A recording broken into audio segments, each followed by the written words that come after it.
안녕하세요. 삼공동체 이현 성도입니다. 수능 시험을 앞두고 애쓰고 있는 아들을 보며 제가 할 수 있는 건 기도였습니다. 나만의 특별 새벽 기도. 한 달이 적당해 보였습니다.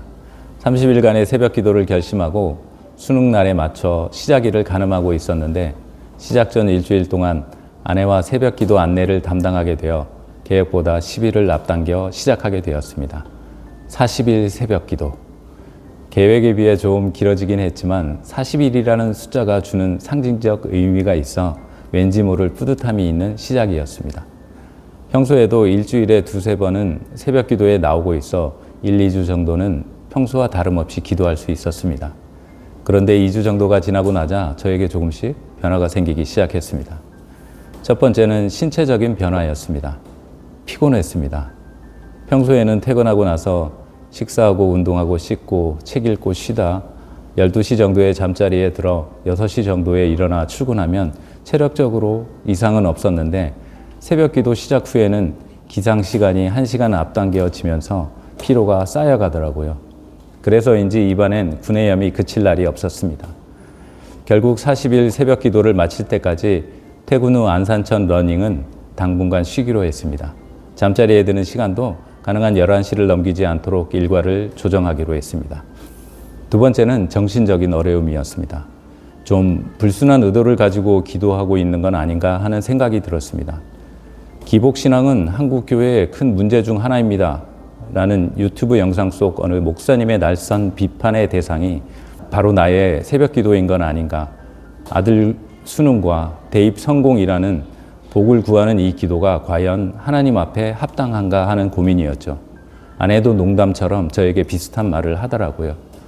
그래서 이렇게 기도했습니다. 우리의 수의 수고와 노력이 헛되지 않도록 함께 하실 주님, 흘린 땀, 눈물 한 방울도 땅에 떨어져 버리지 않도록 사용하실 주님을 믿습니다. 열매 맺게 하시고 이 모든 과정이 우리 수에게 주신 사명을 이루어가는 과정 되게 하소서라고요. 다짐했습니다. 절대 수능 대박, 대학 합격이라는 내 숨겨진 소원은 기도에 드러내지 않기로요. 수능 최저 등급만 만족하면 된다며 자만하고 느슨해진 아들 모습에 밀려드는 불안함, 그렇다고 시험 앞둔 아들을 꾸짖지도 못하는 답답함은 새벽 기도 시간에 하나님께 맡겨드렸습니다.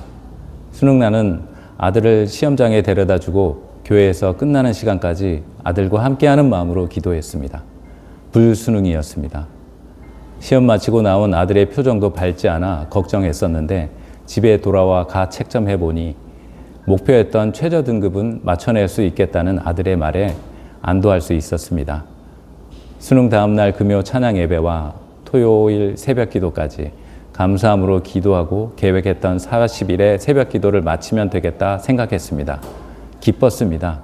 그리고 홀가분했습니다. 그렇게 금요 찬양 예배를 참석하여 무사히 수능 마치게 하심에 감사드리며 기쁘게 찬양하고 찌인하게 기도하고 1층 로비로 올라왔는데 김향순 권사님께서 제 팔을 잡고 카페로 이끌고 가셨습니다. 그러더니 권사님 자제분의 대학 입시 합격자 발표 과정 중 기도할 때마다 역사하시고 축복하신 하나님에 대한 간증을 저에게 들려주시며 아들과 같이 기도해야 한다고 하시더라고요. 그 간증을 듣고 나니 새벽 기도를 여기서 멈출 때가 아니구나. 이제 진짜 기도해야 할 때구나 하는 생각이 들었습니다. 그래서 부득이 계획을 수정했습니다. 합격 발표 날까지 한 달 정도 더 새벽 기도 기간을 연장하기로 결심했습니다. 함께 기도하자는 말에 냉담한 아들의 반응 때문에 실망도 했지만 이럴수록 내가 더 기도해야겠다는 생각을 했습니다. 70일의 새벽 기도. 기도는 계속되었지만 총 6개의 지원 대학 중 4개는 불합격이 확정되고 안정적으로 합격할 것으로 예상했던 나머지 2개의 대학도 1차, 2차 추가 합격자 발표에 포함되지 못했습니다. 예비 순번마저 꽤 뒤처져 있어 걱정이 커져갔습니다. 기도하면서도 불안함이 많던 12월 20일 토요일이었습니다. 새벽 기도 때 성전에 앉아 스마트폰 성경 앱을 열었는데 그날 성경 앱에 올라온 말씀이 불안한 저의 마음에 박혔습니다. 누가복음 12장 17절 너희에게는 심지어 머리털까지 다 세신 바 되었나니 두려워하지 말고 너희는 두려워하지 말라. 너희는 많은 참새보다 더 귀하니라. 하나님께서는 내가 간절히 원하고 바라는 것, 나의 불안한 마음까지도 머리카락을 한 올 한 올 세듯이 헤아리고 계신다는 것과 그 하나님의 사랑에 대한 믿음을 주시며 다시 기도할 수 있게 하셨습니다. 이틀로 남은 두 대학 중 하나의 대학마저 불합격이 확정되고 마지막 남은 대학도 최종 추가 합격자 발표만 남게 되었습니다. 그렇게 되고 나니 굳게 다짐하며 숨겨오던 불순한 의도를 더 이상 숨길 수 없었습니다.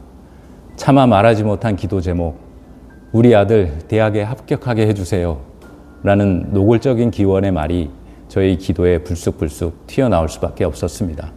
그리고 12월 23일 최종 추가 합격자 발표일이 되었습니다.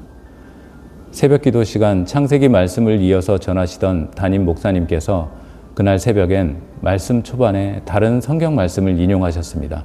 마태복음 7장 7절부터 11절까지의 말씀이었습니다. 구하라 그리하면 너희에게 주실 것이요 찾으라 그리하면 찾아낼 것이요 문을 두드리라 그리하면 너희에게 열릴 것이니 너희가 악한 자라도 좋은 것으로 자식에게 줄 알거든 하물며 하늘에 계신 너희 아버지께서 구하는 자에게 좋은 것으로 주시지 않겠느냐. 불안함이 절정에 달한 그때 주신 이 말씀은 4년 전 암 진단을 받고 치료 중이던 제 아내에게 주셔서 힘없게 하셨던 말씀이기도 했습니다. 그때나 지금이나 한결같이 우리를 돌보시는 하나님을 보게 하셨습니다. 이 말씀을 통해 하나님이 저에게 주신 것은 내 속에 간절히 바라고 기도하던 것에 대한 직접적인 응답, 즉 아들의 대학 합격에 대한 확신이 아니라 하나님의 변함없는 사랑에 대한 확신이었습니다. 그 새벽 주신 은혜로 기도 중에 그리고 출근하는 차 안 밝아오는 하늘을 보며 감사의 눈물을 흘리지 않을 수 없었습니다. 그 시간 동안 아들의 대학 합격은 더 이상 저의 기도 제목이 아니었습니다. 감사함으로 새벽 기도를 연초까지 연장해야겠다 결심하고 보니 어느덧 100일이 되고 새벽 기도 안내 담당으로 일주일을 더 연장하니 30일을 계획했던 새벽 기도가 오늘까지 107일이 되었습니다.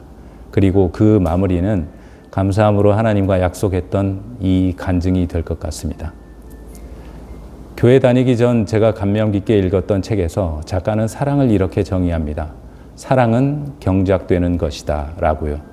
즉 사랑이란 것은 완성된 형태로 얻어지는 것이 아니라 생활 속에서 시간 속에서 서서히 가꾸고 키워나가는 것이라는 뜻인데 예전에 저는 그 말에 전적으로 공감하고 동의했었습니다.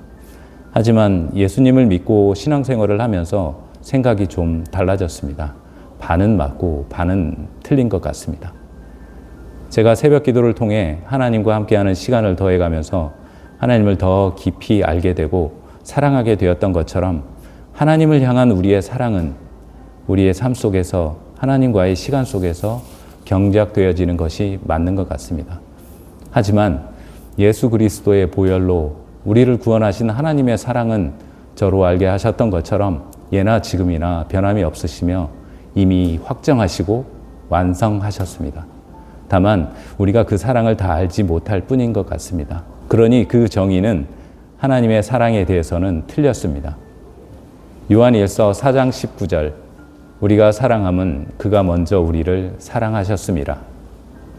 2026년 한 해도 변함없으신 하나님의 사랑을 알아가고 하나님에 대한 사랑을 키워가고 나누며 동행하는 기쁨이 가득한 나날이 되시기를 기도하겠습니다. 감사합니다.